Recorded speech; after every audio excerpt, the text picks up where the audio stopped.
Hello friends, GK trick study में आपका स्वागत है। दोस्तों, पिछले वीडियो में हमने पढ़ा था जोधपुर के राठौड़ वंश। अब नेक्स्ट आज की क्लास है दोस्तों बीकानेर का राठौड़ वंश। इससे संबंधित महत्वपूर्ण शासक जैसे राव बीका, लूणकरण, राव जयसिंह, राव कल्याणमल, राय सिंह और करण सिंह के बारे में अध्ययन करेंगे। तो दोस्तों क्लास को पूरा देखें, क्योंकि हर एग्जाम में बीकानेर के राठौड़ वंश से संबंधित एक या दो क्वेश्चन हर एग्जाम में पूछे जाते हैं। तो दोस्तों आज की क्लास में बीकानेर का राठौड़ वंश और उससे संबंधित इस वंश से संबंधित प्रतापी शासक जैसे राव बीका, राव लूणकरण, राव जयसिंह, राव कल्याणमल, राव राय सिंह और राव करण सिंह के बारे में अध्ययन करेंगे।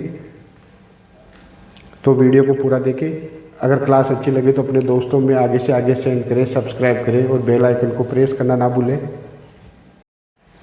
दोस्तों बीकानेर के राठौड़ वंश के प्रथम प्रतापी शासक कौन थे? राव बीका। तो दोस्तों राव बीका का कार्यकाल क्या था दोस्तों? यह जीवन काल 1465 से 1504। अब देखते हैं राव बीका के बारे में महत्वपूर्ण फैक्ट्स जो कि हर एग्जाम में पूछे जाते हैं। तो पहला इंपॉर्टेंट क्वेश्चन क्या बनता है दोस्तों राव बीका से संबंधित कि मारवाड़ के शासक राव जोधा का पुत्र था। राव बीका कौन था दोस्तों? राव जोधा का पुत्र। मारवाड़ के शासक राव जोधा का पुत्र का नाम क्या था दोस्तों? राव बीका। नेक्स्ट देखिए दोस्तों, राव बीका अपने पिता से नाराज होकर 1465 में कहाँ चला गया? जांगल प्रदेश। राव बीका मारवाड़ के शासक राव जोधा के पुत्र थे। ये अपने पिता राव जोधा से नाराज होकर कहाँ चले गए? जांगल प्रदेश। कब? 1465 में। दूसरा इंपॉर्टेंट क्वेश्चन क्या बनता है कि राव बीका जांगल प्रदेश कब गए? तो 1465। नेक्स्ट देखिए करणी माता के भक्त। राव बीका क्या थे दोस्तों? करणी माता के भक्त थे।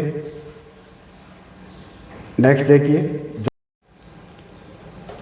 देखिए दोस्तों जांगल प्रदेश किसके द्वारा जीता गया? कहते हैं कि बीका और नरा नामक दो शासकों द्वारा जांगल प्रदेश को जीता गया।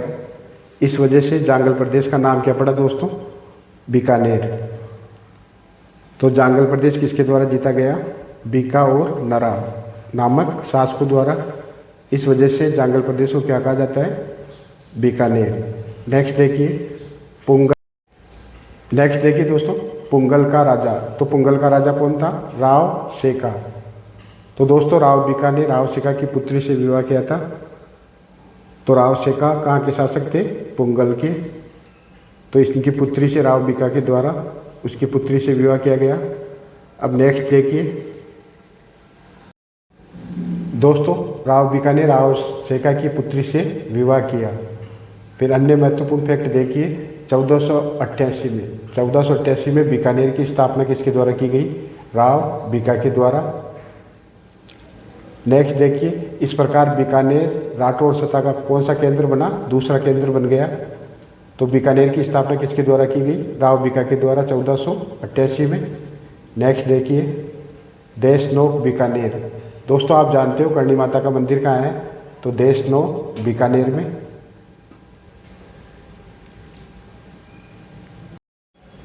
दोस्तों राव बीका ने राव सेका की पुत्री से विवाह किया।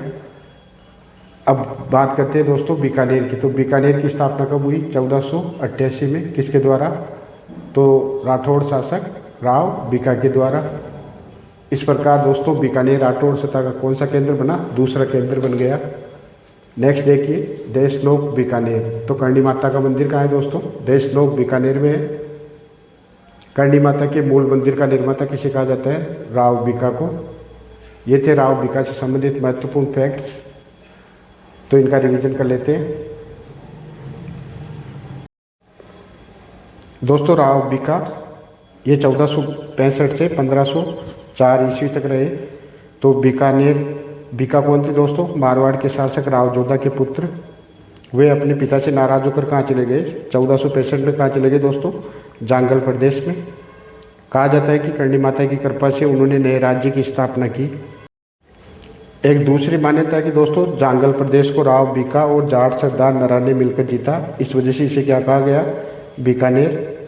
दोस्तों भाटी, चौहान, खींची और कायम खानी आदि स्थानीय शक्तियों की फूट का लाभ उठाकर अनेक गांवों पर अधिकार कर लिया राव बीका के द्वारा।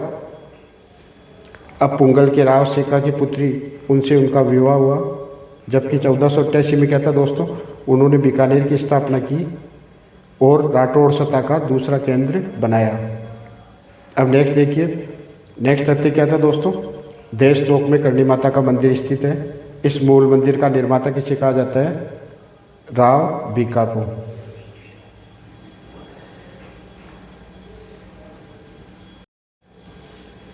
अब बीकानेर के राठौड़ वंश का दूसरा प्रतापी शासक कौन था दोस्तों, राव लूणकरण। ये 1505 से 1526 ईस्वी तक रहे। अब इनका वो देखते हैं दोस्तों, इनके जीवन से संबंधित महत्वपूर्ण फैक्ट्स। तो राव लूणकरण, तो लूणकरण दोस्तों राव बीका के छोटे पुत्र थे। पहला क्वेश्चन क्या था दोस्तों, राव बीका के छोटे पुत्र का नाम क्या था, लूणकरण। इनके पिता का नाम क्या था दोस्तों, राव बीका। तो राव लूणकरण ने नागौर के शासक मोहम्मद खां को हराया। सबसे बड़ी उपलब्धि क्या थी दोस्तों, राव लूणकरण, इन्होंने नागौर के शासक मोहम्मद खां को हराया। नेक्स्ट देखिए दोस्तों, टोसी का युद्ध। अब टोसी का युद्ध किन किन के बीच लड़ा गया, तो राव लूणकरण और अभिमीरा। अभिमीरा कौन थे दोस्तों, नारनौल के नवाब, इनके मध्य लड़ा गया। इसमें लूणकरण की पराजय हुई और वो मारा गया। अब अन्य फैक्ट देखते हैं, राव जयसिरो छंद, तो इसके रचयिता कौन है दोस्तों, बिट्टू सूजा। राव जयसिरो छंद, ये किसके द्वारा रचित पुस्तक है, ग्रंथ किसके द्वारा रचित है ये, तो बिट्टू सूजा। राव जयसिरो छंद, ये ग्रंथ किसके द्वारा रचित है दोस्तों, बिट्टू सूजा के द्वारा। बिट्टू सूजा ने दोस्तों राव जयसिरो छंद में राव लूणकरण को क्या कहा, कलयुग का कर्ण। तो दोस्तों इतिहास में कलयुग का कर्ण किसे कहा जाता है, लूणकरण को। और ये उपाधि किसके द्वारा दी गई, तो बिट्टू सूजा।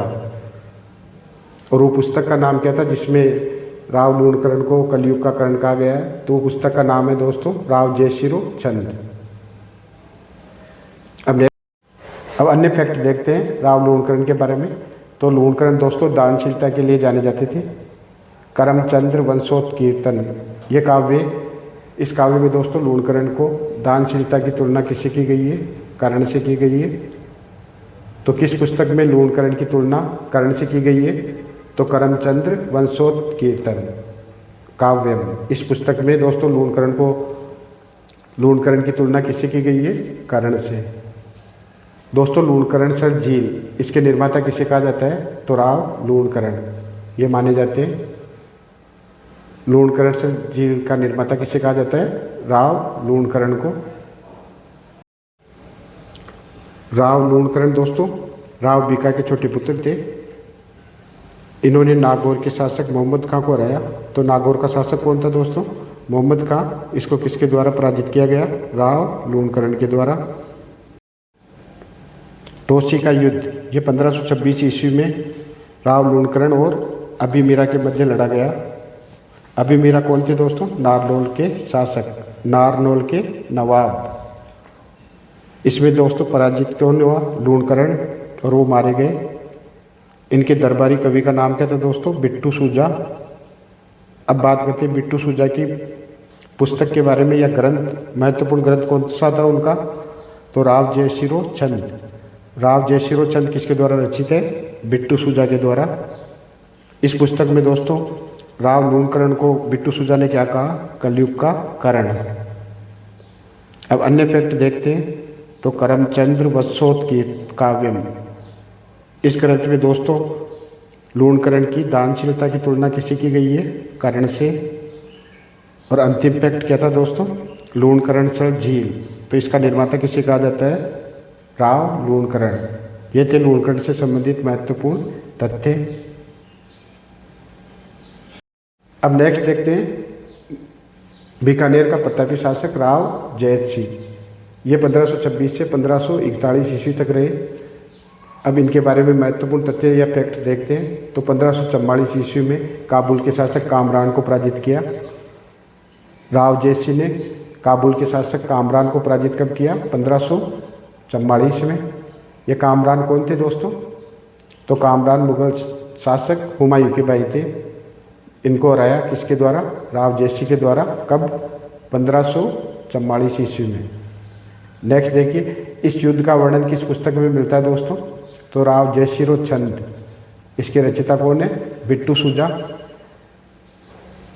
तो राव जयसिंह छंद के लेखक कौन है दोस्तों? बिट्टू सूजा। इस पुस्तक में काबुल के शासक कामरान को पराजित किया किसके द्वारा? जयसिंह के द्वारा। इसका वर्णन किस पुस्तक में मिलता है? तो राव जयसिंह छंद। और इसके रचयिता कौन है दोस्तों? बिट्टू सूजा। नेक्स्ट देखिए, राव जयसिंह का मंत्री। तो दोस्तों राव जयसिंह का मंत्री कौन था? नागराज। राव जयसिंह के मंत्री का नाम क्या था दोस्तों? नागराज। बीकानेर पर जब मालदेव का आक्रमण हुआ तब उसने अपने मंत्री नागराज को कहाँ भेजा दोस्तों? शेरशाह से सहायता प्राप्त करने के लिए भेजा। बीकानेर पर जब मालदेव का आक्रमण हुआ तो इसमें अपने मंत्री नागराज को शेरशाह से सहायता प्राप्त करने के लिए भेजा, मगर शेरशाह से सहायता मिलने से पूर्व भी पाहेबा का युद्ध शुरू हो गया। इसमें मालदेव मारा गया। अब देखते हैं दोस्तों पाहेबा का युद्ध कब हुआ? 1541 ईस्वी में। ये किनके मध्य लड़ा गया? मालदेव और राव जयसिंह के द्वारा, जयसिंह के मध्य। अब दोस्तों राव जयसिंह के बारे में रिवीजन कर लेते हैं। राव जयसिंह के बारे में महत्वपूर्ण फैक्ट होगा। तो दोस्तों जयसिंह ने 1534 में काबुल के मुगल शासक किसको हराया? कामरान को। कामरान कौन थे दोस्तों? हुमायूं के भाई। इस युद्ध का वर्णन किस पुस्तक में मिलता है? तो बिट्टू सूजा द्वारा रचित ग्रंथ है राव जयसिंह छंद। इस पुस्तक में इनका विवरण मिलता है इस युद्ध का। इसमें बीकानेर पर मालदेव के आक्रमण के दौरान मंत्री नागराज को शेरशाह से सहायता प्राप्त करने के लिए भेजा, लेकिन सहायता मिलने से पूर्व ये युद्ध शुरू हो गया। कौन सा युद्ध था दोस्तों? साहिबा या पाहेबा का युद्ध, जो कि जोधपुर में लड़ा गया। इसे साहिबा या पाहेबा या जोधपुर का युद्ध भी कहते हैं। ये 1541 ईस्वी में लड़ा गया राव जयसिंह और मालदेव के मध्य। इसमें दोस्तों मालदेव की पराजय हुई और वो वीरगति को प्राप्त हुआ। ये था दोस्तों राव जयसिंह के बारे में महत्वपूर्ण फैक्ट्स। अब नेक्स्ट है राव कल्याणमल, बीकानेर के राठौड़ वंश के प्रतापी शासक राव कल्याणमल 1541 से 1574 ईस्वी के मध्य। अब देखते हैं दोस्तों खानवा का युद्ध। सबसे पहले बात करते हैं खानवा का युद्ध। ये किन किन के मध्य लड़ा गया? बाबर और राणा संगा के मध्य। तो खानवा का युद्ध कब हुआ? 1527 ईस्वी में। दोस्तों खानवा के युद्ध में कल्याणमल ने किसका साथ दिया? तो राणा संगा की ओर से भाग लिया युद्ध में। नेक्स्ट देखें तो गिरी सुमेल का युद्ध। तो गिरी सुमेल का युद्ध कब हुआ? 1544 ईस्वी में, शेरशाह और मालदेव के मध्य।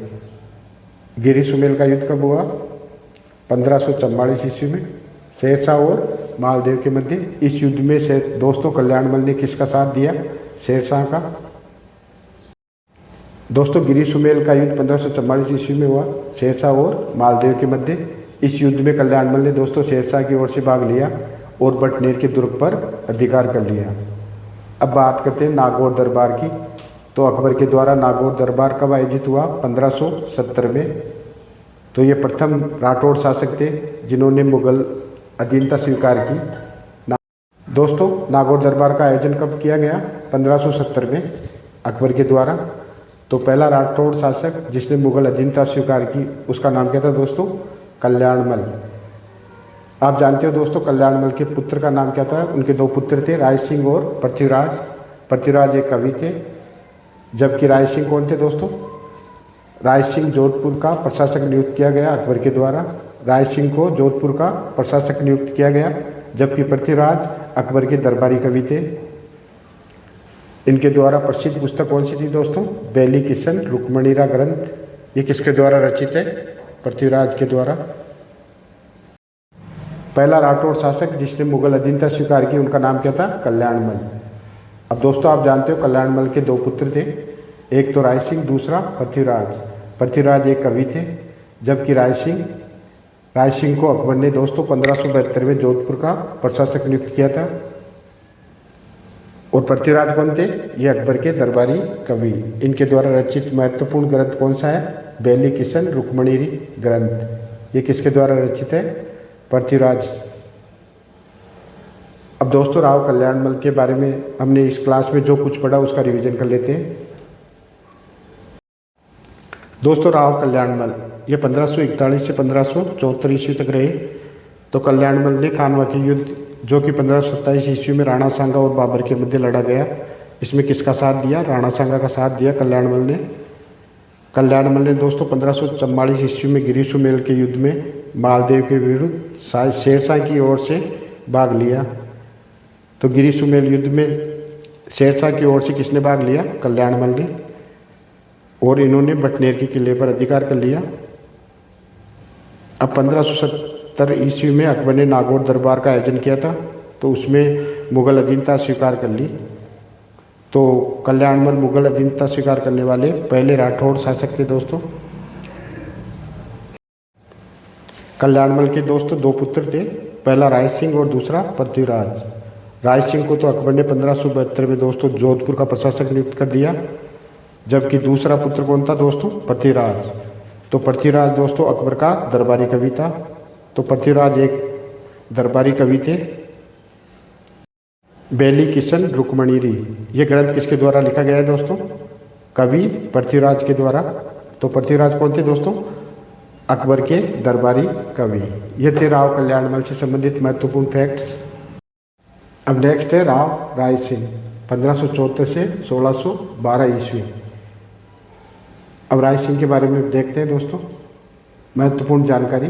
तो 1570 ईस्वी में अकबर के नागौर दरबार के सभी मुगल सेना में सम्मिलित हुए।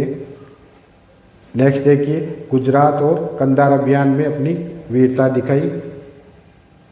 और 1572 में अकबर ने राय सिंह को कहाँ का प्रशासक नियुक्त किया? जोधपुर का। इम्पोर्टेंट क्वेश्चन है दोस्तों। अकबर ने राय सिंह को जोधपुर का प्रशासक कब नियुक्त किया? तो आपका आंसर होना चाहिए 1572 ईस्वी। नेक्स्ट देखिए 1574। तो दोस्तों राय सिंह को महाराजा धीराज की उपाधि प्राप्त हुई और उन्हें बीकानेर का शासक बनाया गया। 1574। तो दोस्तों 1574 में राय सिंह को कौन सी उपाधि प्राप्त हुई? महाराजा धीराज, और वो बीकानेर के शासक बने। तो राय सिंह बीकानेर के शासक कब बने? 1574 में। अब नेक्स्ट देखिए जूनागढ़ दुर्ग। तो दोस्तों जूनागढ़ दुर्ग के निर्माता किसे कहा जाता है? राव राय सिंह को। जूनागढ़ दुर्ग का निर्माण किसके द्वारा किया गया? राव राय सिंह के द्वारा करवाया गया। और दोस्तों इस किले के दरवाजे पर जयमल और पत्थर की मूर्ति किसके द्वारा लगाई गई? राव राय सिंह के द्वारा। अब दोस्तों राव राय सिंह को हम क्या कहते हैं? राजपूताने का करण। तो ये उपाधि किसके द्वारा दी गई? मुंशी देवी प्रसाद। तो दोस्तों मुंशी देवी प्रसाद द्वारा या मुंशी देवी प्रसाद ने राजपूताने का करण किसे कहा है? तो आपका आंसर होना चाहिए रायमल, राव रायमल को। अब दोस्तों राव रायमल से संबंधित महत्वपूर्ण फैक्टों का रिवीजन कर लेते हैं। अब नेक्स्ट है राव राय सिंह 1574 से 1612 ईस्वी। अब राय सिंह के बारे में देखते हैं दोस्तों महत्वपूर्ण जानकारी। तो 1570 ईस्वी में अकबर के नागौर दरबार के सभी मुगल सेना में सम्मिलित हुए। नेक्स्ट देखिए गुजरात और कंधार अभियान में अपनी वीरता दिखाई। और 1572 में अकबर ने राय सिंह को कहाँ का प्रशासक नियुक्त किया? जोधपुर का। इम्पोर्टेंट क्वेश्चन है दोस्तों। अकबर ने राय सिंह को जोधपुर का प्रशासक कब नियुक्त किया? तो आपका आंसर होना चाहिए 1572 ईस्वी। नेक्स्ट देखिए 1574। तो दोस्तों राय सिंह को महाराजा धीराज की उपाधि प्राप्त हुई और उन्हें बीकानेर का शासक बनाया गया। 1574। तो दोस्तों 1574 में राय सिंह को कौन सी उपाधि प्राप्त हुई? महाराजा धीराज, और वो बीकानेर के शासक बने। तो राय सिंह बीकानेर के शासक कब बने? 1574 में। अब नेक्स्ट देखिए जूनागढ़ दुर्ग। तो दोस्तों जूनागढ़ दुर्ग के निर्माता किसे कहा जाता है? राव राय सिंह को। जूनागढ़ दुर्ग का निर्माण किसके द्वारा किया गया? राव राय सिंह के द्वारा करवाया गया। और दोस्तों इस किले के दरवाजे पर जयमल और पत्थर की मूर्ति किसके द्वारा लगाई गई? राव राय सिंह के द्वारा। अब दोस्तों राव राय सिंह को हम क्या कहते हैं? राजपूताने का करण। तो ये उपाधि किसके द्वारा दी गई? मुंशी देवी प्रसाद। तो दोस्तों मुंशी देवी प्रसाद द्वारा या मुंशी देवी प्रसाद ने राजपूत बनने का कारण किसे कहा है? तो आपका आंसर होना चाहिए रायमल, राव रायमल को, राव राय सिंह। तो 1570 ईस्वी में अकबर के नागौर दरबार में मुगल सेना में ये सम्मिलित हुए। दोस्तों इन्होंने गुजरात अभियान और कंधार अभियान में अपनी वीरता दिखाई।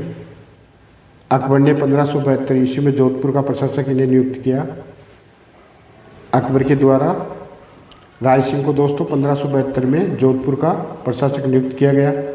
जबकि 1574 की बात करें तो 1574 ईस्वी में राय सिंह को महाराजा धीराज की उपाधि के साथ बीकानेर का शासक बनाया गया या शासक बने। अब राय सिंह ने बीकानेर के जूनागढ़ दुर्ग का निर्माण करवाया और इस किले के दरवाजे पर दोस्तों जयमल और पत्थर की मूर्तियां लगवाई। आगे देखें तो इस किले के भीतर इसमें एक प्रस्तुति लिखवाई जिसे राय सिंह प्रस्तुति कहते हैं। दोस्तों ये किसके द्वारा लिखाई गई? राय सिंह के द्वारा। दोस्तों इनके समय भीषण अकाल पड़ा जिससे निपटने के लिए इन्होंने बहुत धन खर्च किया।